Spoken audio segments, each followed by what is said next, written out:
A lot of people envy it. Yeah. Because when you see, just think about them, how many dads do we see walking up the streets? Dads, not moms, because moms also holding their kids' hands, just walking up and down the street with their little ones.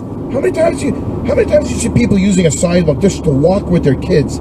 Sidewalks are used either for people going on bicycles or jogging. You don't just see, or somebody walking their dog. You don't really see a father holding little kids' hands, just walking to walk. Yeah. Just to walk. Well, we have that every Shabbos. People go up and down Granada. I got it from every corner of the society here, from professionals to laymen, from businessmen to doctors, lawyers.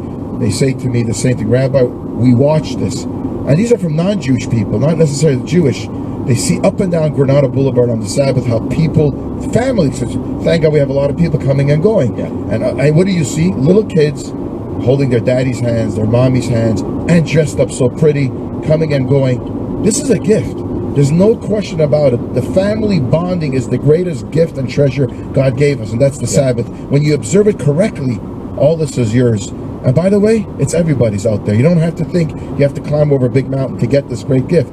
You're sitting on the treasure box. Just open it up and observe this wonderful heritage that God gave us, our wonderful Judaism, and partake in it. Thank God every Shabbos at Chabad. You know, Motti, I want to change gears for a second. I don't know how much time we can go on this one, but let's throw it in the mix. You know, this Tuesday is elections in Israel. Right.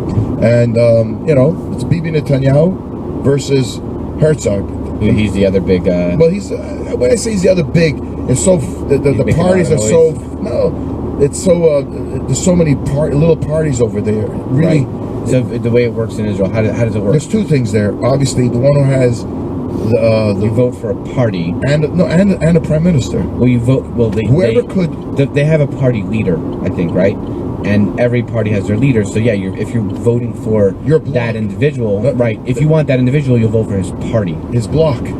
There's like the right and the left. Now the right has a lot of little blocks. You have a big block and smaller blocks. Right. You can get 25 seats, 10 seats, 5 seats.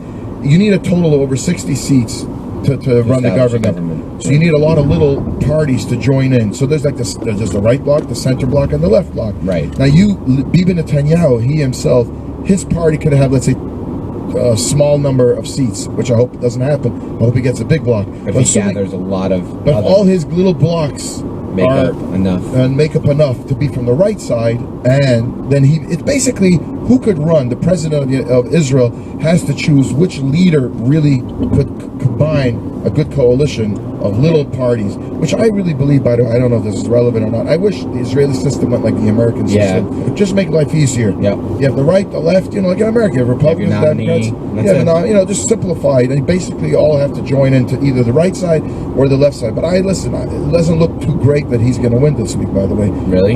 That's what it shows. Is he considered the right? Bibi Netanyahu's from the right. Yeah. He's from really I thought Herzog's left. Okay. He's from the left, and they have different agendas.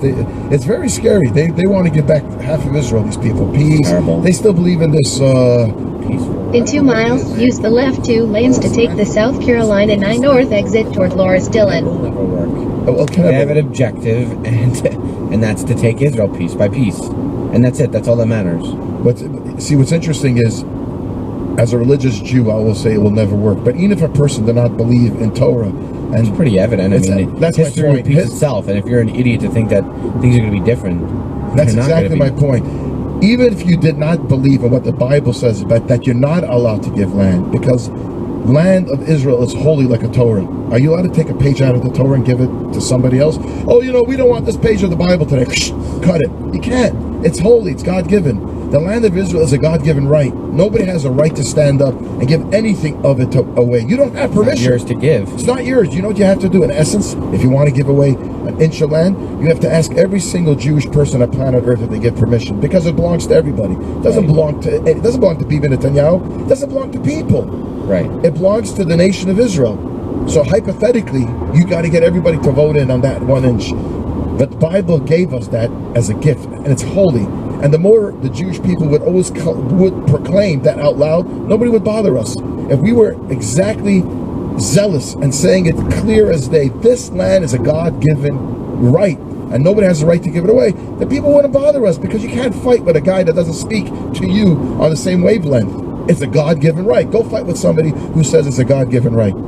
There's no argument. This is God-given. Go talk to God. You got God, I'm in. But in the meantime, it's a God-given right. And the left is looking to give it away. So again, even if you did not believe in God and Torah, God forbid, you saw the peace did not work. You gave back Gaza. Look what in the world we got for giving back Gaza, for uprooting settlements. Look what we got for giving back Parsa Hebron. Look what we got from the Oslo. We brought the fight closer to home. That's what we did. They get more hungrier. The more you give them, the hungrier you're building their appetite to want to take more and get more. And they're not going to stop until they get what in their minds they want. So I don't know what to say. This Tuesday is a big election in the Holy Land of Israel. Bibi Netanyahu is a lone voice. He has a lot of people out there, not necessarily from Israel, from America, from all around the world, that are flooding that market over there with money and trying to do everything they can to oust them, because some people still live in dreamland about peace and peace Sad. and peace. It's such a sad day. Well, let's hope. I'm not predicting doomsday. Yeah. Let's hope he does win against the odds, but it doesn't look too positive presently, and hopefully he'll win.